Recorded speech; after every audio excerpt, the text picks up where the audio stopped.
भाई एक सवाल, 20 साल पहले यूपी और बिहार दोनों की हालात एक जैसी थी, लेकिन वहीं आज एक तरफ एक्सप्रेसवे, बड़ी बड़ी कंपनियां और दूसरी तरफ ट्रेन में फर्श और बिहारी गाली। बिहार का नाम सुनते ही मेरे माइंड में बहुत सारी पॉपुलेशन आती है। बिहार का बारे में सवाल आता है तो बिहार का सबसे पहले यही सवाल आता है कि वहाँ के unemployment. When you talk about Bihar it's like पागलपन, लालू।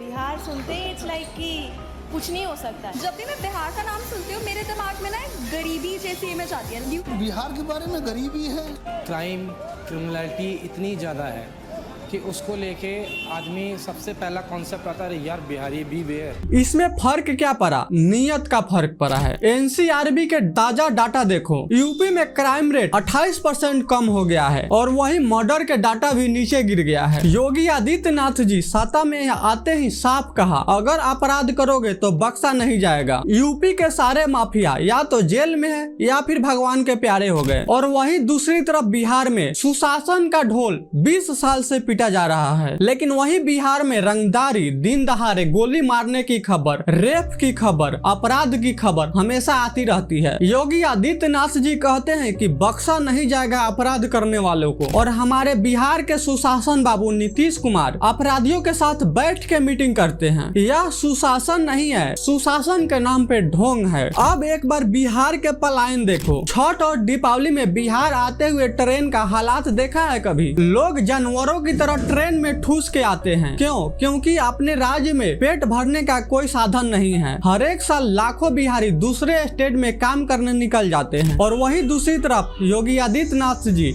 नोएडा, ग्रेटर नोएडा ऐसा हब बना दिया है कि यूपी के लोग घर के पास में ही नौकरी कर लेते हैं। हमारे बिहार के नेता पूरे 20 साल में एक भी ऐसा शहर नहीं बना पाए जहाँ पर पढ़े लिखे लड़के इज्जत से काम कर सके। हम दूसरे स्टेट में जाकर गाली सुनते हैं और बिहार आते हैं तब बिहार के नेता बोलता है कि बिहार बदल रहा है। हाँ भाई, यह सच्चाई है कि बिहार बदल रहा है। बिहार में ट्रेन की संख्या बढ़ रही है ताकि बिहार के लोग किसी और स्टेट में जाके काम कर सके, गालियां सुन सके। अब थोड़ा सा सड़क देख लो, यूपी में एक से बढ़कर एक धांसू सड़कें, एक्सप्रेसवे खुल रहे हैं। इन्वेस्टर यूपी में पैसे लगा रहे हैं। और वहीं दूसरी तरफ बिहार में क्या न्यूज आती है कि बनने से पहले करोड़ों का पुल बह गया। हंसी आती है या फिर गुस्सा? हमारे टैक्स का पैसा इस तरह बहाया जाता है जैसे कोई पुल नहीं बह रहा है। भ्रष्टाचार के मेला लगा हुआ है। योगी जी ने अपने स्टेट में सड़क बनवाया, लेकिन दूसरी तरफ हमारे बिहार के सड़क पर इतने बड़े गड्ढे हैं कि लगता है कि अगला बार पुल इसी गड्ढे पर बनाया जाएगा। यह बिहार का विकास है या फिर गड्ढा वाला विकास? बिहार सरकार ने सबसे बड़ा घाव तो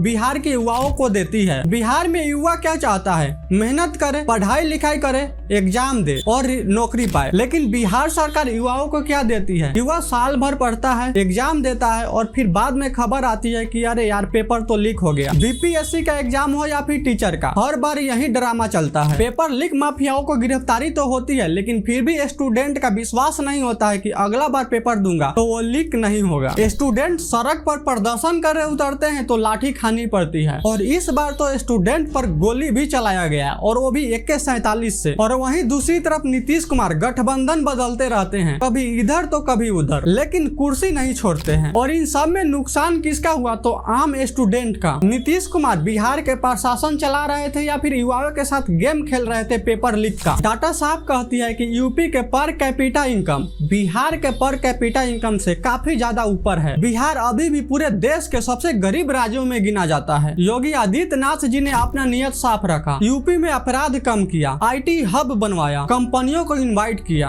और वहीं दूसरी तरफ हमारे नीतीश कुमार जी कुर्सी बचाने का खेल खेलते रहे। योगी आदित्यनाथ जी ने 8 साल में यूपी में पूरी तरह से अपराध खत्म कर दिया। और वहीं दूसरी तरफ नीतीश कुमार जी ने 20 साल लगा दिए अपराध को खत्म करने में, लेकिन फिर भी अपराध खत्म नहीं हो पाया। आए दिन कोई ना कोई कांड होते रहता है, कभी रेप होता है, कभी मर्डर होता है, कभी किसी का किडनैप हो जाता है और हमेशा डेली कहीं ना कहीं पुल गिरते रहता है। योगी आदित्यनाथ जी ने दिखा दिया कि अगर आपका नियत साफ है तो स्टेट का माहौल बदला जा सकता है। और वहीं दूसरी तरफ हमारे नीतीश कुमार जी ने यह साबित कर दिया कि कुर्सी बचाने के लिए किसी भी पार्टी को, किसी भी नेता को चाटा जा सकता है। और इसमें गलती सिर्फ बिहार के नेताओं की नहीं है, इसमें गलती बिहार के लोगों को भी है। बिहार के लोग जाति और धर्म पर वोट देते हैं और जब तक बिहार के लोग जाति और धर्म पर वोट देते रहेंगे, जब तक इसी तरह से नेता लोग बेवकूफ बनाते रहेंगे। अब यहाँ पे कुछ लोग मुझे कमेंट बॉक्स में गाली देंगे, लेकिन आपका गुस्सा सिर्फ कमेंट बॉक्स तक सीमित नहीं रहना चाहिए, वोट तक भी जाना चाहिए, तब जाके बिहार बदलेगा। वरना और 20 साल सुशासन का इंतजार करते रहोगे और बाहर कमाने के लिए ट्रेन पकड़ते रहोगे। अब आप बताओ, क्या बिहार में बिहार के स्टूडेंट के लिए, युवाओं के लिए कोई कड़ा फैसला होना चाहिए, या फिर और 20 साल आप सुशासन का इंतजार करते रहोगे? कमेंट बॉक्स आपके लिए खुला है। अगर आपको गुस्सा आ रहा है वो भी लिखो, आपको दर्द हो रहा है वो भी लिखो, आपको हंसी आ रही है वो भी लिखो, जो भी फील हो रहा है कमेंट बॉक्स में जरूर लिखो, क्योंकि स्वतंत्र देश में चुप रहना सबसे बड़ा अपराध है। बाकी मिलते हैं किसी और वीडियो में, जब तक के लिए जय हिंद, जय भारत।